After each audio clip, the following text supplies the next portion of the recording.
Moving over to matches you need to see. So, if you didn't check out the first episode, this is going to be an ongoing series we do where we each take in turns to pick out a match and we kind of go through beat by beat to kind of explain why it's a match you need to see.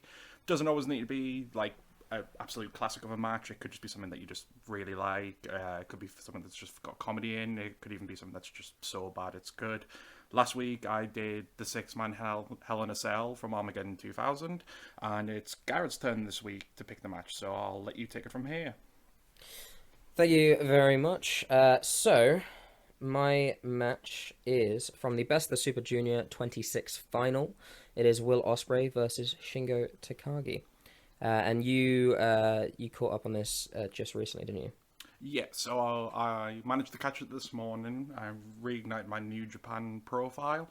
Um, I've always loved New Japan, but it's never been a company I've managed to get heavily into. I've got a few favourite matches from it, but I remember at the time when this match came out, it got a lot of praise and hype, so I was really looking forward to watching it.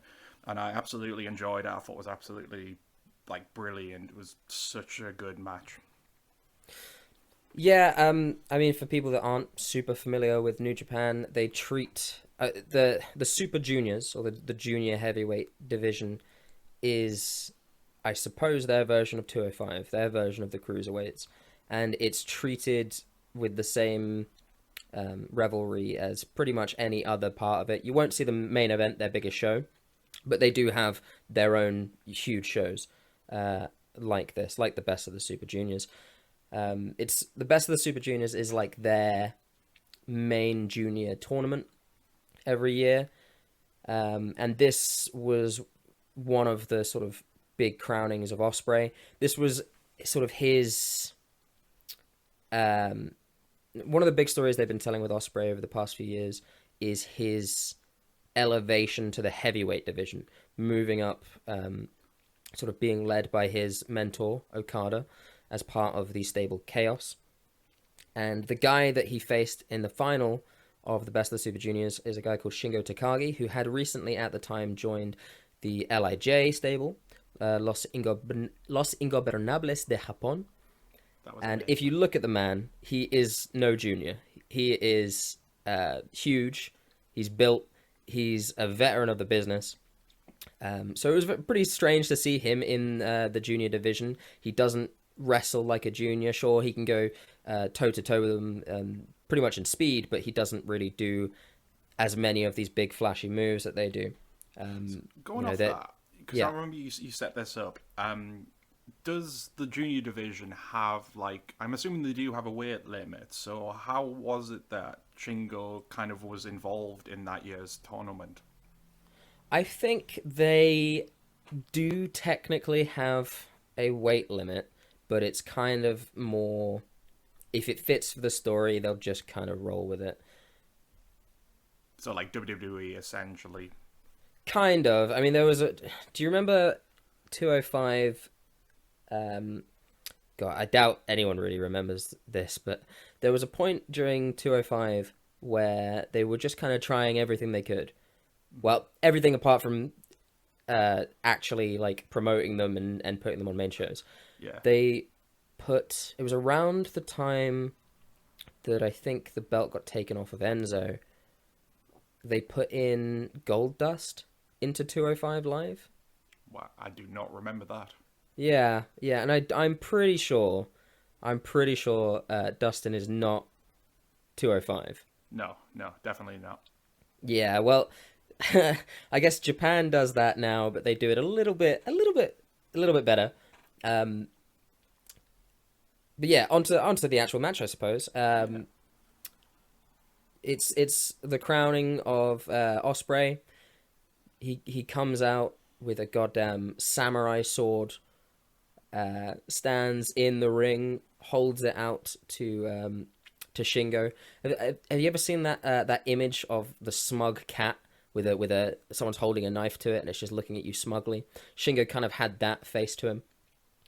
Um, I believe at the time Osprey had just introduced his new finisher, which because it was sort of his elevation to the heavyweights, he now has this Mm. sort of it's a weird. Have you obviously saw the finish and you know his move being the Stormbreaker. It's this sort of, it's this butterfly arm hooked. It's very difficult to sort of It's explain hard. it. It's like a butterfly arm hooked, spinning neck breaker that's kind of a cutter, I suppose. It's really hard to describe anyway, but then it's also one of those moves like you have to kind of watch in slow motion just to figure out how the hell he did it as well. Yeah, It's just, yeah. I mean, the one thing I put about this match, which I think just sums up Ospreay in general, is to kind of rip off Alan Partridge a bit. This was just essentially pure liquid wrestling, and that's kind of what Ospreay is like. He's the kind of person, no matter what the match, you could have several moments where you just need to kind of like slow down and go through frame to frame just to see how he pulled something off, and that's sort of what the Stormbreaker finish is like. It's a really ridiculously cool finisher, but it just kind of defies logic on how the hell he actually hits that. Yeah, I think this match is just he's been match after match, which has cemented him as one of the best. And most likely, if he continues on form, he's going to be, at least down to PWI, he's going to be number one at one point. Yeah. Much like Kenny, much like Okada. I mean, to that end, would you say, I mean, correct me if I'm wrong about this, would he, if he gets there, would he be the first ever IWGP heavyweight champion? You mean the first British one? First British one, yeah. Yeah, that's what I meant. Has there been a British one? Plenty of Americans. I think, if I'm right, it's mostly been Americans as former Let champions me or have- Canadians as well. But I don't think there's been a British one. British IWGP heavyweight champion. 'Cause, I mean, off I the top don't. of my I head, don't believe so. They. I mean, they. No, obviously Bulldog didn't. I don't think so. Off the top of my head, no.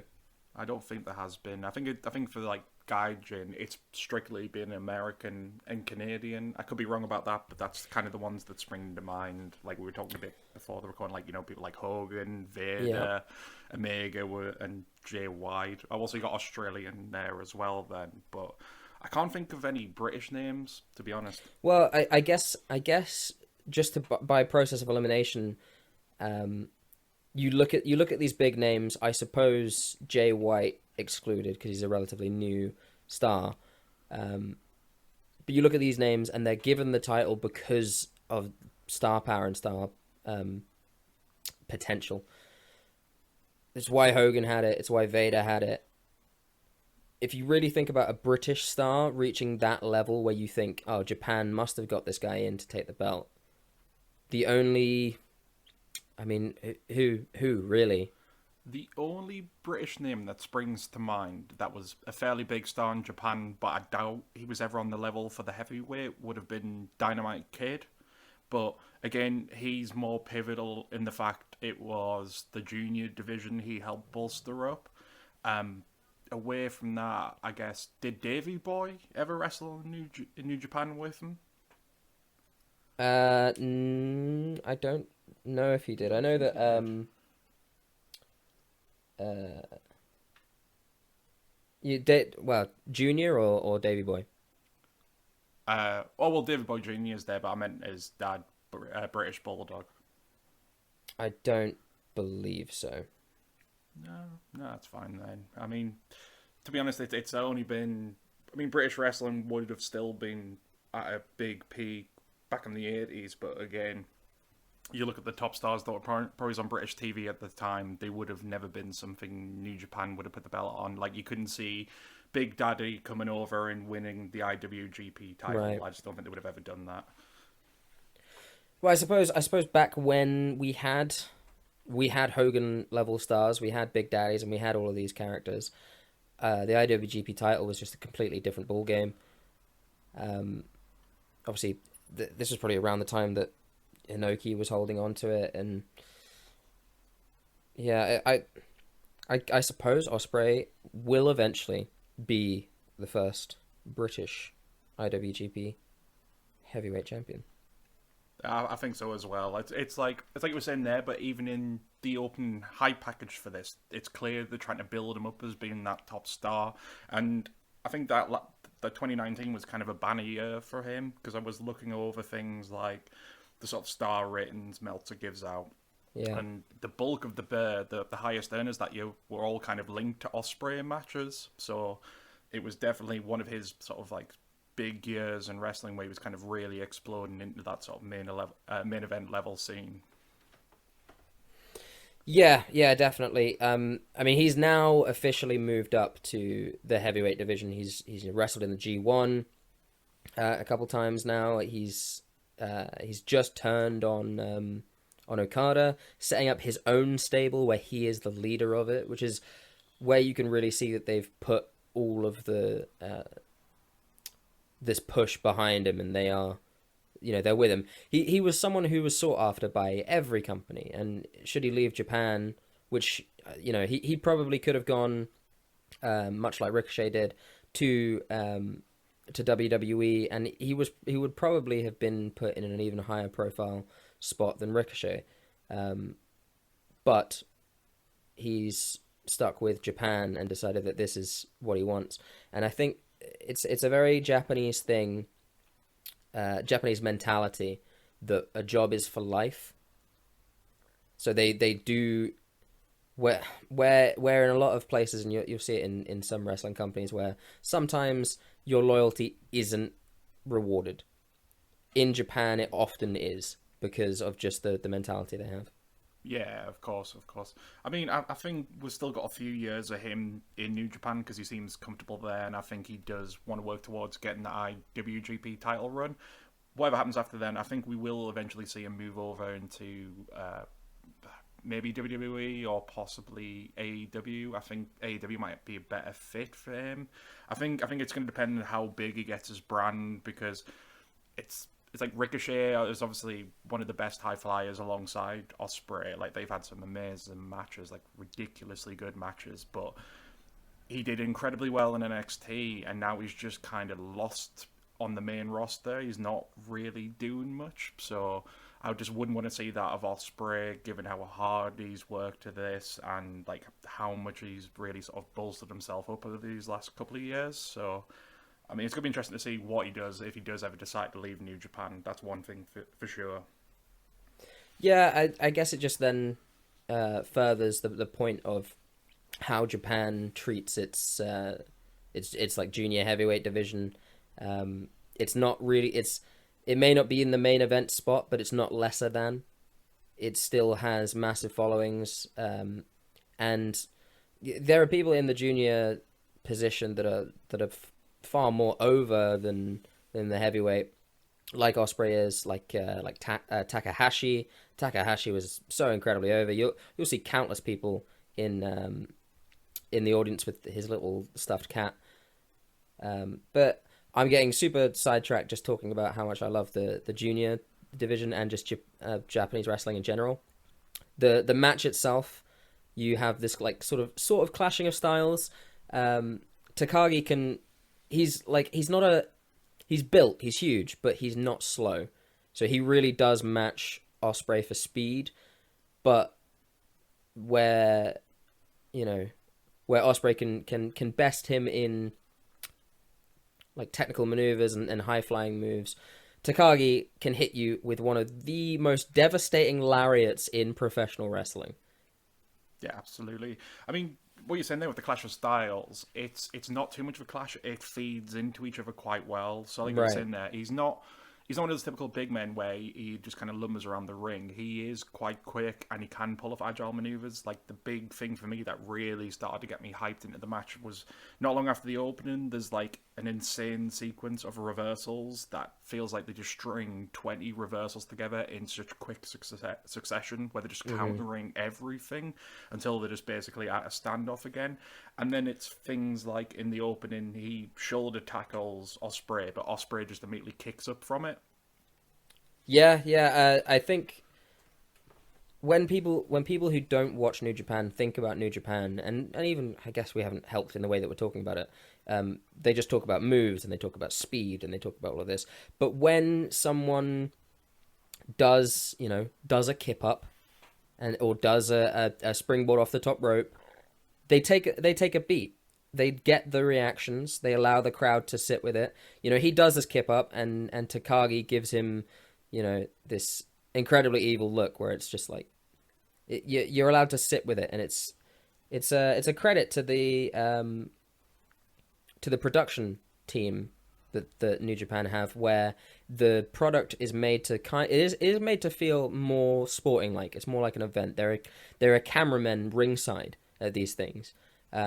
And by cameramen, I mean, I don't just mean people recording it. There are actual photographers that take pictures during the matches right at ringside. And yet the cameramen are able to get such good like angles and such good emotional content from them, that it's such a good product.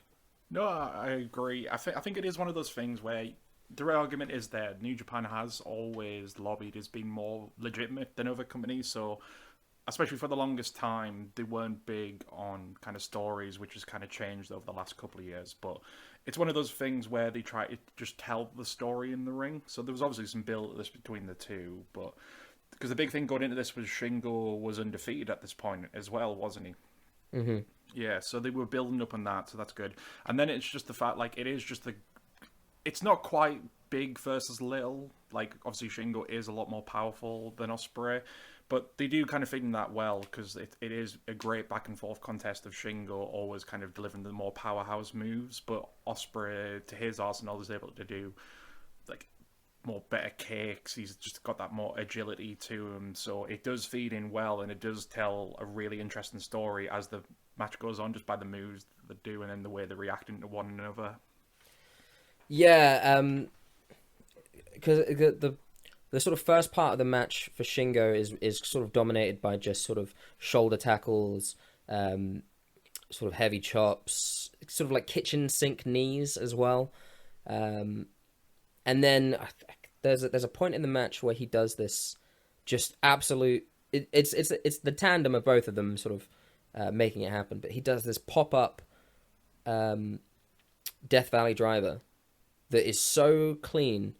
It's amazing. He takes a set like he catches Ospreay after the pop up into the sort of fireman's carry position, takes a beat, and then just flips him over. It's absolutely incredible by both of them. I remember that. You get some pretty good air on that as well. Yeah, In yeah. the spot as well. It's so well done. I think what I find interesting about it as well. One spot I just have to point out was when he does go high, him landing on the guardrail just looked absolutely brutal. It's not like he just lands and hits it. He just kind of lands on it and is just kind of stuck, dangling there.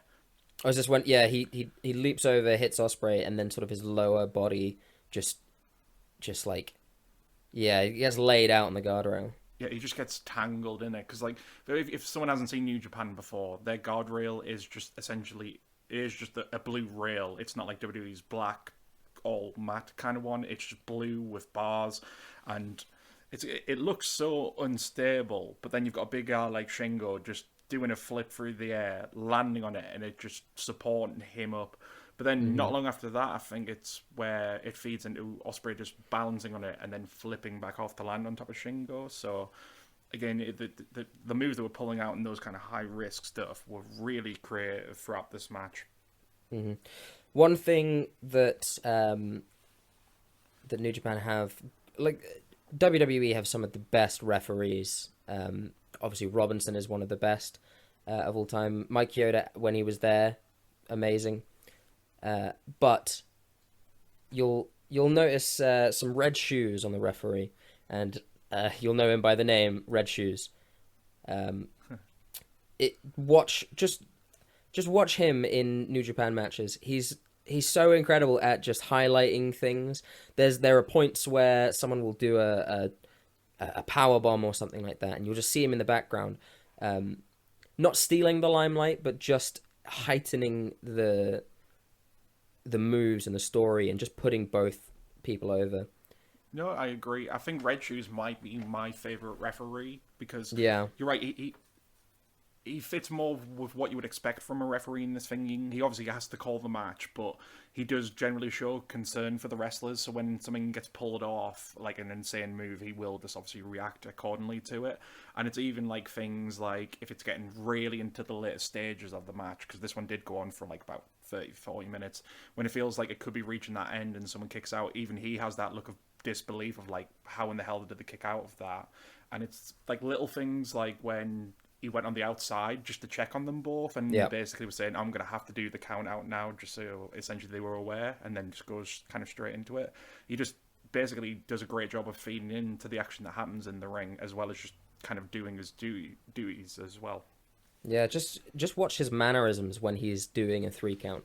It's so exaggerated and perfect. There's a point where or I think Shingo kicks out. It might be Ospreay. Pretty sure it's Shingo though. Shingo kicks out, and he's so close to hitting the 3, and just as he kicks out, Red Shoes like he rolls out of the way as he kicks out, and it's just so exaggerated and just makes the moves feel weightier than they are. Yeah, yeah, absolutely. No, he's just a tremendous referee.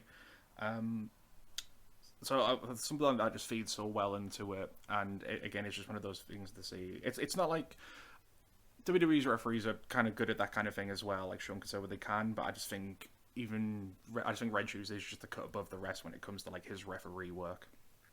Tell you what, next week we'll do a little segment on what makes a great referee and our favorite referees. Sounds good. I'm looking forward to that. Absolutely. Wonderful. Well, that was my match that you need to see, and that was the Best of the Super Junior 26 final, Ospreay versus Takagi. Check it out. Fantastic. Yep, absolutely. Check it out. I thoroughly enjoyed this match. First time I saw it this morning, and I'll definitely be going back to check it out again. It was absolutely brilliant.